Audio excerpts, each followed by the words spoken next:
Wyobraź sobie, że za 30 lat dalej pracujesz na etacie. Nadal boisz się o rachunki. Brzmi jak koszmar, a to rzeczywistość większości Polaków. Tymczasem są ludzie, którzy w wieku 40 czy 50 lat rzucają pracę i żyją tylko z inwestycji. Tak, w Polsce też. I wcale nie trzeba zarabiać 20 000 miesięcznie, żeby dojść do wolności finansowej. Wystarczy prosty plan, krok po kroku i konsekwencja. Sam od kilku lat badam i testuję strategię FIRE, czyli finansowa niezależność i wcześniejsza emerytura. I pokażę Ci, jak to wygląda w realiach polskich. W ciągu kilku minut dostaniesz kompletną mapę. Od oszczędzania przez inwestowanie, aż po życie z pasywnych dochodów.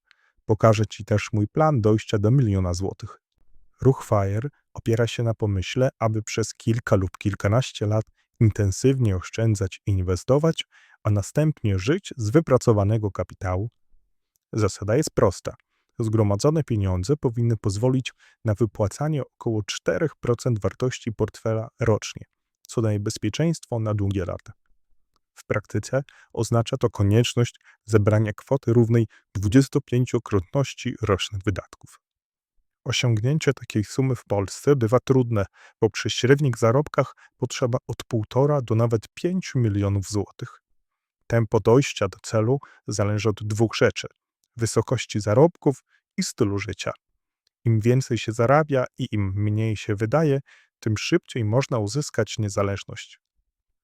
Najważniejszą korzyścią płynąc z FIRE nie jest samo zaprzestanie pracy, ale wolność wyboru.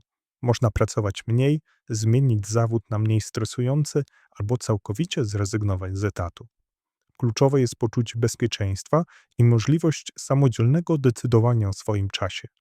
Podstawowa zasada FIRE to reguła 4%. Jej mechanizm działania jest prosty.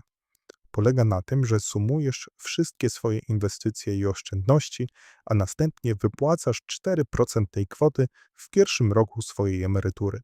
W kolejnych latach również dokonujesz wypłat, ale kwota, która trafia na Twoje konto, jest powiększona o wartość inflacji.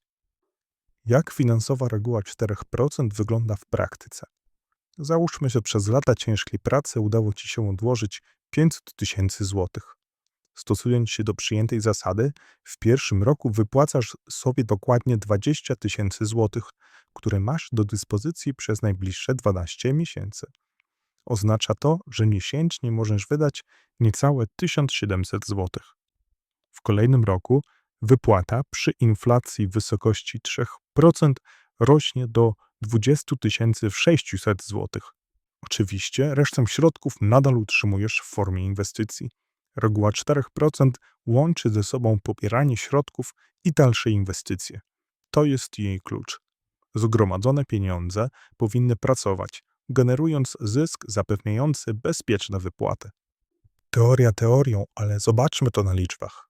Załóżmy, że odkładasz 500 zł miesięcznie przez 20 lat. Jeśli inwestujesz w ETF na WIG20 ze średnią stopą zwrotu około 5% rocznie, Twój wynik to 205 000 złotych. W ETF-ie na S&P 500, który historycznie dawał około 9% rocznie, masz już ponad 330 000 złotych. A w obligacjach indeksowanych inflacją, przy średniej stopie zwrotu około 6% rocznie, zgromadziłeś na koniec inwestowania 231 000 złotych. To pokazuje jedną prostą rzecz. Nie chodzi tylko o to, żeby odkładać, ale też dobrze inwestować. Ten sam wysiłek, ale różnica może wynosić kilkaset tysięcy złotych.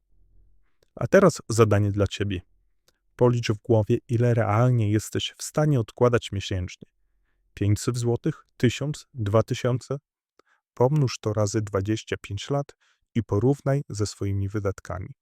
Zobaczysz, że FIRE to nie jest bajka, tylko czysta matematyka. Nie każdy, kto słyszy o wolności finansowej, musi od razu chcieć rzucić pracę i nigdy więcej do niej nie wracać.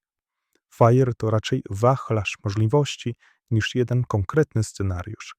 Najważniejsze jest to, że korzystać z tej idei może praktycznie każdy. Zarówno osoba z wysokimi zarobkami w dużym mieście, jak i ktoś, kto zarabia przeciętnie, ale potrafi utrzymać niskie koszty życia. Różnica polega jedynie na tempie dojścia do celu i na tym, jakiego stylu życia się oczekuje po osiągnięciu niezależności. Tradycyjne FIRE polega na zgromadzeniu kapitału, który pozwoli utrzymać obecne standardy życia bez konieczności pracy. To najbardziej klasyczna wersja. Zakłada, że po osiągnięciu niezależności można spokojnie funkcjonować na takim samym poziomie jak wcześniej, tyle że bez szefa i obowiązków zawodowych. Dla wielu osób to właśnie ten model jest najbardziej naturalnym punktem odniesienia. Lean FIRE jest wariantem bardziej minimalistycznym. Skupia się na maksymalnym ograniczeniu kosztów i osiągnięciu wolności finansowej szybciej. To droga dla osób, które cenią prostotę, niezależność i wolny czas bardziej niż wygody. Jeśli ktoś potrafi żyć za kilka tysięcy złotych miesięcznie, może osiągnąć FIRE przy stosunkowo niewielkim kapitale i cieszyć się wolnością dużo wcześniej niż inni. Fat FIRE to przeciwieństwo Lean. W tym podejściu nie chodzi o wyrzeczenia, lecz o zgromadzenie wystarczająco dużego majątku, aby po zakończeniu kariery utrzymać, a nawet podnieść standard życia. To wariant dla osób, które cenią wygodę, podróże czy komfort i nie chcą rezygnować z niczego, co daje im poczucie spełnienia. Osiągnięcie Fat FIRE wymaga jednak wyższych zarobków, większej dyscypliny i znacznie większego kapitału. W praktyce oznacza to, że FIRE jest dostępny dla każdego, kto potrafi zapanować nad swoimi finansami, regularnie odkładać i inwestować. To nie jest klub zarezerwowany dla najlepiej zarabiających, choć im rzeczywiście łatwiej dojść do celu. Najważniejsze pytanie brzmi nie tyle, czy mogę, ale który rodzaj FIRE jest dla mnie odpowiedni. Czy chcę minimalizmu i szybszej wolności, stabilnej niezależności przy zachowaniu obecnego stylu życia, czy jednak komfortowego poziomu życia bez kompromisów. Dlaczego więc większość ludzi może uważać wcześniejszą emeryturę za nierealną, a życie ze zgromadzonego kapitału za fanaberię dla bogatych? Po pierwsze, presja otoczenia i konsumpcjonizm. Znajomi kupują nowe auta, mieszkania na kredyt, jeżdżą na egzotyczne wakacje. Ty czujesz, że odstajesz i zamiast inwestować, wydajesz kasę na niepotrzebne rzeczy lub żyjesz ponad stan. Po drugie, brak cierpliwości. Pierwsze lata odkładania wyglądają mizernie, zwłaszcza jak możemy sobie pozwolić tylko na kilkaset złotych miesięcznie. Ludzie rezygnują, bo nie widzą efektu. Ale prawdziwa magia zaczyna się dopiero z czasem. Dzięki procentowi składanemu kapitał zaczyna rosnąć w tempie wykładniczym i po 10 latach widać już znaczną różnicę. Jak sobie poradzić z tymi mentalnymi barierami? Staraj się nie porównywać do sąsiada. Najnowszy model Mercedesa w leasingu z ratą 8000 zł miesięcznie raczej nie powinien być celem Twojego życia. Skup się na sobie i na tym, co Ty możesz osiągnąć. Automatyzuj oszczędzanie i inwestowanie. Wtedy nie walczysz ze sobą co miesiąc.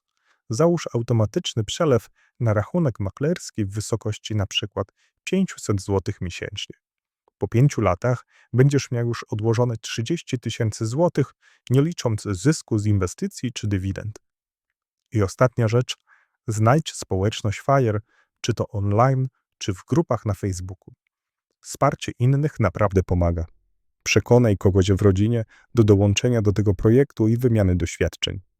W grupie zawsze raźniej. Cały plan FIRE można sprowadzić do kilku prostych reguł. Najpierw zbuduj poduszkę bezpieczeństwa, minimum 6 miesięcy kosztów życia. To daje Ci spokój, że żadna niespodzianka nie zniweczy Twojego planu. Potem inwestuj regularnie. To może być 500 zł, może być 5000. Ważne, żeby robić to co miesiąc. Nie próbuj przewidywać, co się wydarzy na rynku. Nie zastanawiaj się, czy teraz jest dołek czy górka na giełdzie.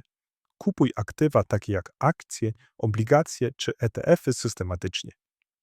Dywersyfikuj. Dywersyfikacja to jeden z najważniejszych filarów strategii FIRE. W praktyce oznacza, że nie wkładamy wszystkich pieniędzy w jedno miejsce, bo nawet najlepsze inwestycje mogą w pewnym momencie stracić na wartości. Solidny fundament w polskich realiach to połączenie ETF-u globalnego i polskich obligacji indeksowanych inflacją.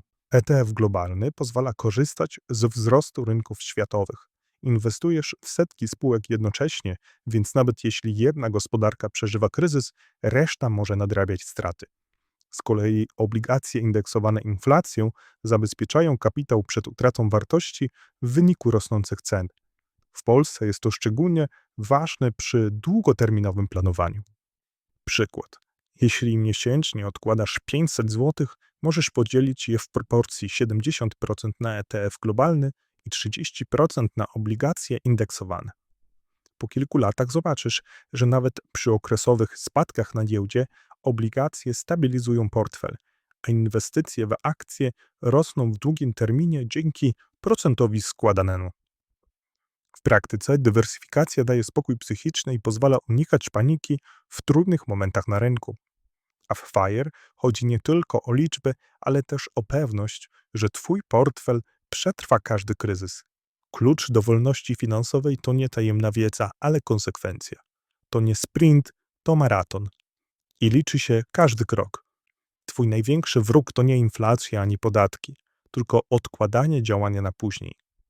Jeśli zaczniesz dzisiaj, za 10, 15 czy 20 lat podziękujesz sobie bardziej niż komukolwiek innemu, bo będziesz żyć na swoich zasadach, a nie na zasadach szefa czy ZUS-u.